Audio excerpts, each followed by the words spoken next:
Assalomu alaykum. JavaScript intervyu playlistimizning navbatdagi darsiga xush kelibsiz. O'tgan darsimizda prototype va prototype chain haqida gaplashdik. Bugun esa JavaScriptda klass va konstruktor tushunchalarini ko'rib chiqamiz. Intervyuda ko'pincha klass nima, konstruktor nima va new qanday ishlaydi degan savollar bo'ladi. Demak, biz boshlaymiz. Oldingi darsimiz o'chirib qo'yamiz kodlarini va biz yozilgan kodimiz bor, tayyor. Xo'p, demak, bitta klass yaratganmiz. Endi buni ozroq tahlil qilamiz, ya'ni natijamiz undefined ko'rib turganingizdek. Bu yerda foydalanuvchi, ya'ni mana foydalanuvchi nomli klass yaratdik. Klassni obyektlar yaratish uchun ishlatiladigan bir turdagi qolip deb tushunishimiz mumkin.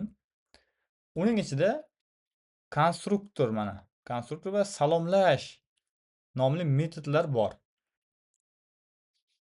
Endi konstruktor yangi obyekt yaratilganda avtomatik ishga tushadigan maxsus metod hisoblanadi. Xo'p, new qanday ishlaydi? Bu bilan endi newni misol uchun pastdan o'tgan darslarimizda ham yozgan kodlarimiz ko'rib turganingizdek ali va vali. Xo'p, ali salomlash va vali salomlash. Endi ko'radigan bo'lsak, buni komment qo'yapman men.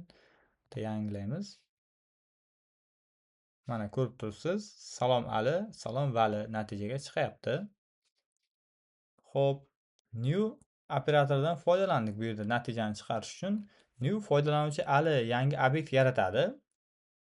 Yaratilgan obyekt konstruktorga uzatilgan. Ali qiymatini oladi yuqorida. Natijada Ali ismi Ali bo'lib chiqadi. Mana bu Ali o'zgaruvchimiz. Mana Ali salomlash degan vaqtda salom deb mana yuqoridagi mana bu joyga yuzlanyapti va salom Ali degan natija bizga qaytyapti. Xuddi shunday ikkinchisi ham xuddi shunaqa bo'lyapti. Endi bu kodni komment qilib biz keyingisiga o'tamiz. Keyingisida konstruktor nima qiladi deymiz. Endi klass yaratamiz. Foydalanuvchi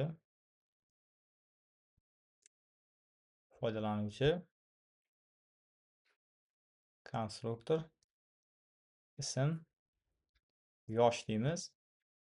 This ism xo'sh ismga teng va this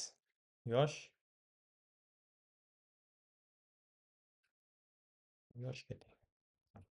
Xo'p, konstruktor obyekt yaratilayotgan vaqtda boshlang'ich qiymatlarni o'rnatish uchun ishlatiladi. Bu yerda ism va yosh parametrlarini qabul qilyapmiz. This ism orqali yangi obyektning ism propertiesini yaratamiz. This yosh orqali esa yosh propertiesini yaratamiz. Demak, const deymiz. Foydalanuvchi new foydalanuvchi demak Ali virgul 20 deb qo'yamiz. Log deymiz va foydalanuvchi ism chiqaramiz va yosh chiqaramiz. Demak, ko'rib turganingizdek natija Ali va 20 chiqyapti. Xuddi mana shunday konstruktorda vazifasi. Endi konstruktordan tashqari klass metodlari qayerda saqlanadi? Ya'ni yozib qo'yamiz.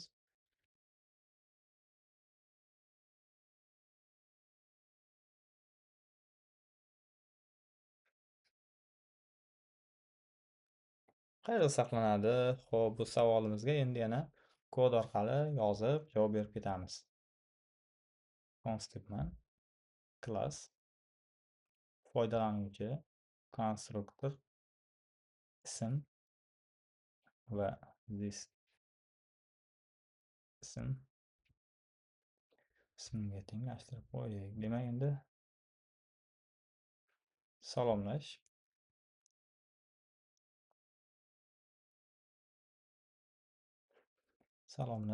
console logga Salom.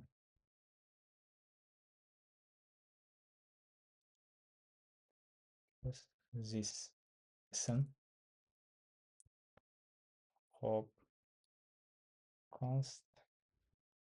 Bu kodni ham tayyorlab olishim yaxshi ekan menimcha. Kodni tashlab, uni tahlilni qilib o'tib ketgansak, bizga video qisqaroq bo'lishi mumkin. Xo'sh, demak, console log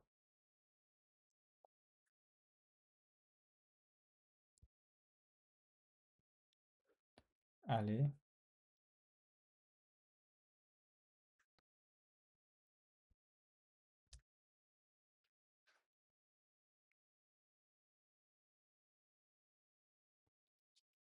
demak mana yozib oldik. Natijamiz bizga false chiqyapti. Endi salomlash metodi Ali obyektini o'zida saqlanmagan. Shuning uchun his own property false qaytaryapti. Klass ichidagi metodlar prototype orqali ishlaydi. Bu biz o'tgan darsdagi prototype mavzusi bilan bevosita bog'liq. Buni ishlash tartibi Ali foydalanuvchi prototype, keyin salomlash ishlayapti. Endi mana bu tepadagi foydalanuvchi bilan mana bu salomlash degan joyda xo'p, ko'rib turganingizdek, keyin mana Ali degan o'zgaruvchini foydalanuvchi deb yaratib oldik va natijamiz false chiqyapti. Endi klass prototype bilan qanday ishlaydi? Klass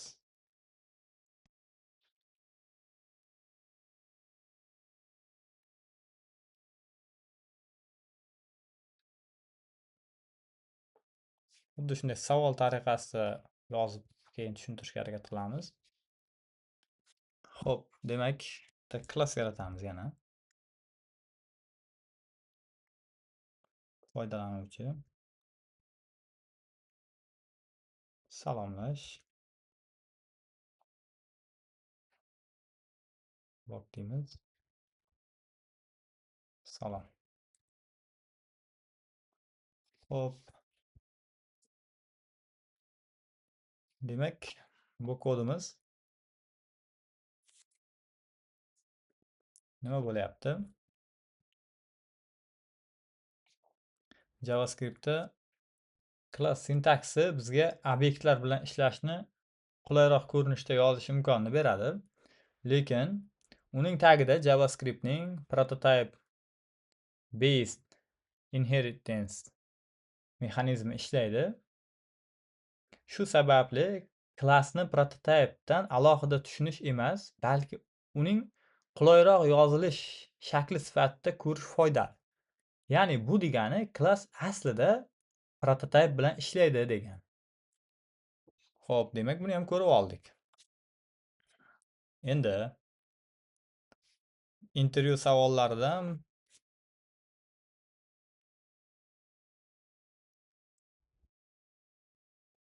misol ko'ramiz. Ya'ni klass foydalanuvchi konstruktor ism va this ism deymiz va xo'p, const Ali new foydalanuvchi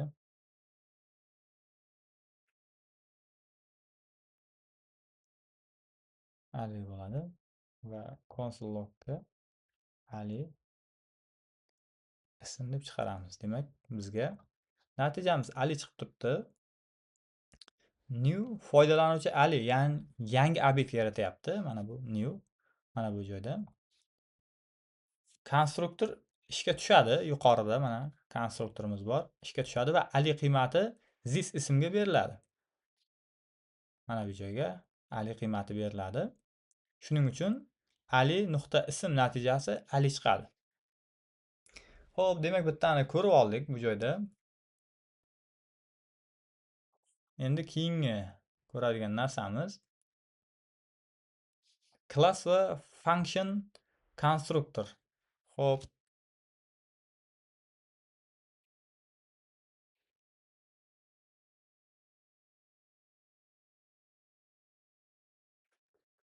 konstruktor. Demak, bu yerda function foydalanuvchi ism va this ism deymiz. Const ali foydalanuvchi va ali deymiz. Xo'p, va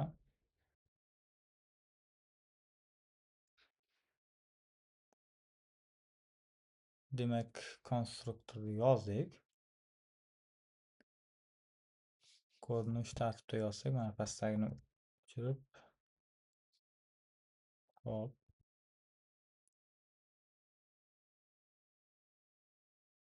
demak biz bitta konstruktor yaratishimiz kerak edi. Mana bu joyda biz konstruktor yaratmadik.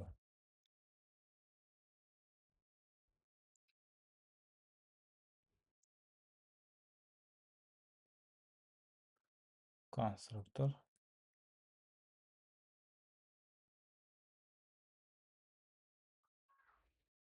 this ism va ism.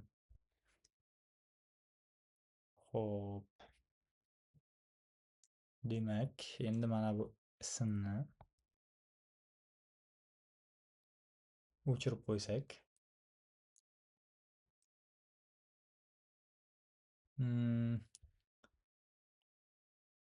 yo'q, biz hozir ozroq chalkashdik, shoshmang. Xo'p, bu joyda mana bu konstruktorni o'chiramiz va eski holatiga qaytaramiz. Biz hozir boshqa narsa class va function konstruktorini ko'rayotganmiz. Yodimdan ko'tarilibdi. Xo'p, demak foydalanuvchi ism, this ism va ism. Xo'p, bu to'g'ri. Const ali, new foydalanuvchi ali. Xo'sh, endi tagidan uni class ko'rinishini yozishimiz kerak. Foydalanuvchi konstruktor, demak bu ism, xo'p, yana ism bo'ladi. Const deymiz. Const ali, new foydalanuvchi va ali deb yozamiz. Xo'p, ko'rib turganingizdek, function konstruktor va class ikkalasiga namunaviy kodlarni yozib oldik. Endi class va konstruktor function o'rtasidagi farq nima desangiz, bu joyda ikkalasi ham obyekt yaratish uchun ishlatilishi mumkin, lekin class zamonaviy va qulayroq sintaks beradi.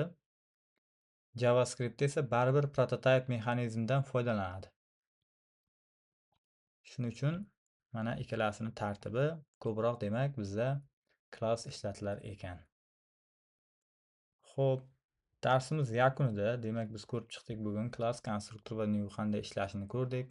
Eng muhimi, class obyektlar yaratish uchun qolip hisoblanadi, esingizdan chiqarmang.